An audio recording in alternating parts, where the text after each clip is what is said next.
আসসালামু আলাইকুম। পঞ্চম শ্রেণীর তোমাদের বিজ্ঞান বিষয়ের ২য় অধ্যায়ে যে প্রশ্নগুলো রয়েছে, ২য় অধ্যায়ের সকল প্রশ্নগুলো নিয়ে একটু আলোচনা করব তোমাদের। ২য় অধ্যায়ে এখানে প্রশ্নগুলো পাশাপাশি এখানে দেখো যে শূন্যস্থান এবং সঠিক উত্তরগুলো রয়েছে। যে সঠিক উত্তরগুলোর মধ্যে রয়েছে তোমাদের শূন্যস্থানের মধ্যে রয়েছে খাদ্য শৃঙ্খলের সবুজ উদ্ভিদকে বলা হয় উৎপাদক। খ নম্বর হচ্ছে প্রাণী হলো প্রথম শ্রেণীর খাদক। তাহলে কোন প্রাণী? তাহলে তৃণভোজী। এখানে খ নম্বর হবে তৃণভোজী। ক নম্বর হচ্ছে উদ্ভিদের বীজের বিস্তারণে সাহায্য করে হচ্ছে পাখি। এ হচ্ছে শূন্যস্থানগুলো এবং ৩ নম্বরে হচ্ছে সংগীত প্রশ্নগুলো। সংগীত প্রশ্নের উত্তরগুলো আমরা একটু দেখে নিব। সংগীত প্রশ্নের উত্তরগুলো হচ্ছে যে উদ্ভিদ কিভাবে জড়বস্তুর উপর নির্ভরশীল? উদ্ভিদ জড়বস্তুর উপর নির্ভরশীল কারণ এগুলো মাটি থেকে পানি ও পুষ্টি উপাদান শোষণ করে। উদ্ভিদ শ্বাসকার্যের জন্য বায়ুর অক্সিজেন ব্যবহার করে। এছাড়াও উদ্ভিদ বায়ু থেকে কার্বন ডাই অক্সাইড ও সূর্য থেকে আলো গ্রহণ করে খাদ্য প্রস্তুত করে থাকে। খ নম্বর প্রশ্ন হচ্ছে যে উদ্ভিদ বংশবৃদ্ধির জন্য প্রাণীর উপর কিভাবে নির্ভরশীল? উদ্ভিদ বংশবৃদ্ধির ক্ষেত্রে প্রাণীর সাহায্য পরাগায়ন ও বীজের বিস্তার ঘটায়। মৌমাছি, প্রজাপতি ইত্যাদি ফুলে গিয়ে পরাগরেণু ছড়িয়ে দেয়। অপরদিকে পাখিরা ফল খেয়ে প্রকৃতিতে বীজ ছড়িয়ে দেয়। ফলে উদ্ভিদের নতুন গাছ জন্মায় এবং বংশবৃদ্ধি সম্ভব হয়।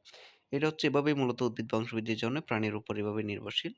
এরপর হচ্ছে নিকট পরিবেশে দেখা যায় এমন একটি খাদ্য শৃঙ্খলের প্রবাহ চিত্র তৈরি করো। যেমন এখানে প্রথমত রয়েছে সবুজ শ্যাওলা, এটা হচ্ছে উৎপাদক। সবুজ শ্যাওলাকে খায় হচ্ছে ছোট মাছ, ছোট মাছকে খায় বড় মাছ, বড় মাছকে খায় মানুষ।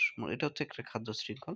এরপর যে প্রশ্নগুলো রয়েছে সেগুলো হচ্ছে যে বর্ণমূলক প্রশ্নগুলো। যে বর্ণমূলক প্রশ্নগুলো বলা হচ্ছে উদ্ভিদের উপর মানুষ অন্যান্য প্রাণী কিভাবে নির্ভরশীল? আমরা প্রতিদিন যে খাবারগুলো খাই তার অধিকাংশই আমরা উদ্ভিদ থেকে পেয়ে থাকি। উদ্ভিদ সালোকসংশ্লেষণ প্রক্রিয়ায় যে অক্সিজেন উৎপন্ন করে, মানুষ ও অন্যান্য প্রাণী সে অক্সিজেন গ্রহণ করে বেঁচে থাকে। উদ্ভিদ থেকে অনেক ধরনের ওষুধ তৈরি হয়।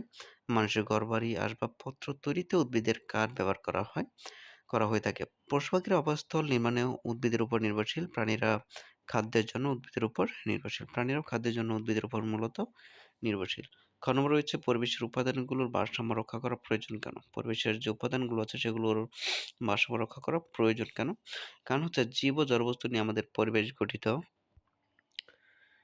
পরিবেশে জীব ও জড়বস্তুর মধ্যে নিবিড় সম্পর্ক রয়েছে। তাদের মধ্যে নিবিড় সম্পর্ক রয়েছে।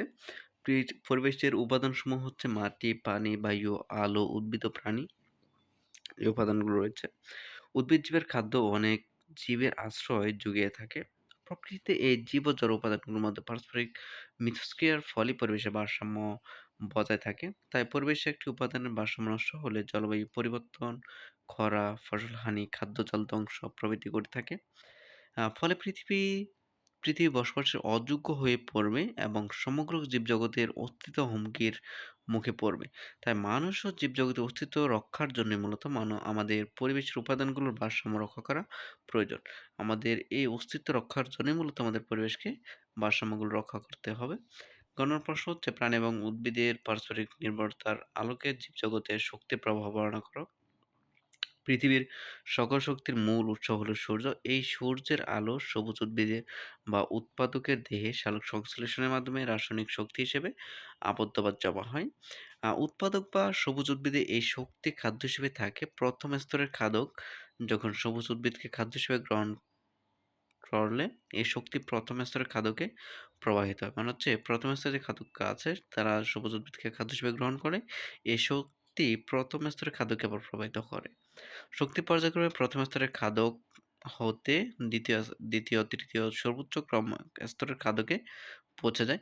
এভাবে শক্তির প্রবাহ চলতে থাকে। খাদ্য স্তরের শক্তির এই প্রবাহ একমুখী। এগুলো হচ্ছে একমুখী। এ হচ্ছে তোমাদের দ্বিতীয় অধ্যায়ের প্রশ্ন উত্তরগুলো। Thank you so much for দেখার জন্য।